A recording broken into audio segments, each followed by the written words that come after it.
कुछ लोग एक ही टाइम पर हर चीज़ जीतना चाहते हैं, हर वक्त हर जगह दिखना चाहते हैं, लेकिन जब वक्त आता है तो वो किसी एक जगह पर भी टिक नहीं पाते। लेकिन फिर आता है एक बंदा, जैसे लीवाई एक्रमैन। उसने कभी सारे टाइटन्स को एक साथ गिराने की कोशिश नहीं की। उसका फोकस सिर्फ एक पर होता था। वो हर स्ट्राइक में अपना पूरा ज़मीर, पूरा कंट्रोल डाल देता था और फिर एक एक करके पूरा का पूरा बैटलफील्ड उसके पैरों में होता था।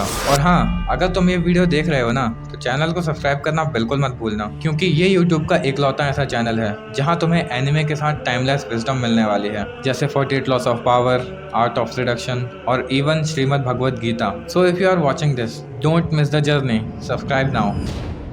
तो ये है 48 लॉस ऑफ पावर का लॉ 23 और ये कहता है कंसंट्रेट योर फोर्सेस, क्योंकि बिखरे हुए वॉरियर्स कभी बैटलफील्ड नहीं जीतते और तुम्हारी लाइफ भी एक बैटलफील्ड ही है। जितनी ज्यादा डायरेक्शंस में अपनी एनर्जी को बांटोगे, उतनी ही ज्यादा तुम्हारी पावर कमजोर पड़ती जाएगी। इसीलिए चाहे पावर हो, इमोशंस हो या फिर फोकस, सबको एक ही जगह चैनलाइज करो, तभी तुम अनस्टॉपेबल बनोगे। लीवाई एक्रमैन शायद सबसे अंडररेटेड सोल्जर था। ना एरिन या आर्मिन की तरह टाइटन पावर्स थी, ना ही कभी हाइप्ड स्पीचेस देता था और ना ही कभी स्पॉटलाइट में आया। उसका सिर्फ एक ही मकसद था, टाइटन्स का अंत। उसने कभी अपना फोकस इधर उधर नहीं बांटा, ना अननेसेसरी दोस्त बनाए, ना ही इमोशनल डिस्ट्रैक्शंस। हर मिशन में उसका सिर्फ एक ही थॉट होता था, मुझे सिर्फ रिजल्ट्स चाहिए। और जब 20 टाइटन ने स्काउट रेजिमेंट्स को घेरा, सब घबरा गए, लोग चिल्लाने लगे, लेकिन लेवी वो बस निकल गया एरविन का आखिरी ऑर्डर लेकर, 20 टाइटन की मौत। और जब तक बीस्ट कुछ समझ भी पाता, लेवी का ब्लेड ऑलरेडी उसकी गर्दन पर था। और लेवी ऐसा इसलिए कर पाया क्योंकि जब तुम फोकस होते हो तो तुम्हारा हर अटैक फेटल हो जाता है। जब तुम अपने सपनों के लिए काम करना शुरू करोगे, दुनिया तुम्हें डिस्ट्रैक्ट करने आएगी, ये भी कर ले, वो भी कर ले, लेकिन एक बात हमेशा याद रखना, जो बंदा हर डायरेक्शन में दौड़ता है, उसकी प्रोग्रेस बिखर जाती है। तुम्हें हर चीज करने की जरूरत नहीं है, तुम्हें बस एक चीज पर 100% फोकस करने की जरूरत है। लीवाई का सीक्रेट ये नहीं था कि वो फास्ट था, उसका सीक्रेट ये था कि उसकी लाइफ में क्लैरिटी थी। क्या करना है, क्यों करना है, कब करना है, उसके सारे जवाब क्लियर थे। तुम भी लाइफ में हर चीज़ एक साथ करने की कोशिश करते हो ना? जॉब भी कर लूँ, कंटेंट भी बना लूँ, लोगों को खुश भी कर लूँ, सब में बेस्ट बनना चाहते हो और फिर कहते हो कि फोकस ही नहीं हो रहा है। पता है क्यों? क्योंकि तुम अपनी अटेंशन स्प्रेड कर रहे हो, पावर नहीं। तो आज से सिर्फ एक चीज़ चुनो, सिर्फ एक, और फिर सब कुछ उसी एक चीज़ के अराउंड रोटेट करो और फिर देखना, वही तुम्हारा पावर जोन बनेगा। तुम्हें रिवेंज लेना हो या अपने दिमाग को रिसेट करना हो या फिर सक्सेस चाहिए हो, सब कुछ एक ही बैटलफील्ड पर कंसंट्रेट करो, क्योंकि बाकी सब डिस्ट्रैक्शंस हैं।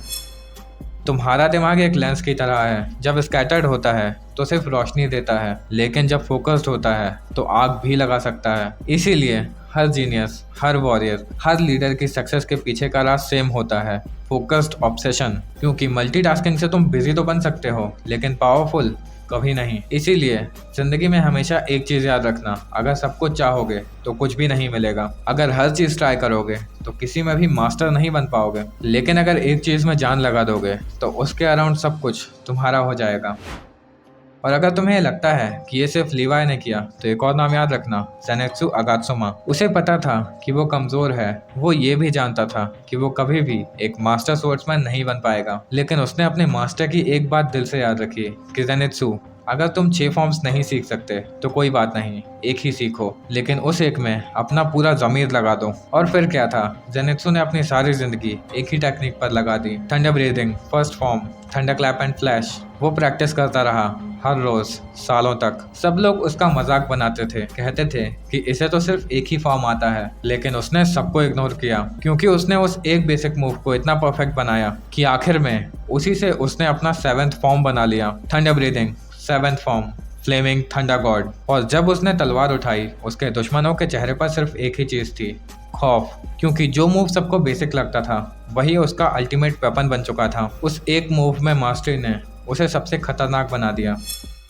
और अगर तुम्हें जेनित्सु और लीवाई की कहानी से कुछ सीखना है तो सबसे पहले ये सीखो कि पावर सब कुछ करने में नहीं होती। किसी एक चीज को इस तरीके से करो कि तुम्हारी पूरी जिंदगी उस पर टिकी हुई है। और अगर इस लेसन ने तुम्हारी जिंदगी को 1% भी बेहतर बनाया है तो लाइक करना बिल्कुल मत भूलना। और ये चीज हमेशा याद रखना कि तुम्हारा दिमाग एक तलवार की तरह है, और अगर वो तलवार डल होगी तो सिर्फ टाइम बर्बाद होगा, लेकिन अगर वो शार्प होगी तो दुनिया का गेम बदल कर रख देगी। और कमेंट में बताओ कि तुम किस चीज पर फोकस कर रहे हो। Let the world know what you are focusing on, because those who dare to obsess dare to dominate. और चैनल को सब्सक्राइब करना बिल्कुल मत भूलना, क्योंकि अगला वीडियो और भी ज्यादा खतरनाक होने वाला है। और मैं मिलता हूँ तुमसे अगले वीडियो में, तब तक के लिए गुड बाय। और हाँ, स्टे फोकस्ड।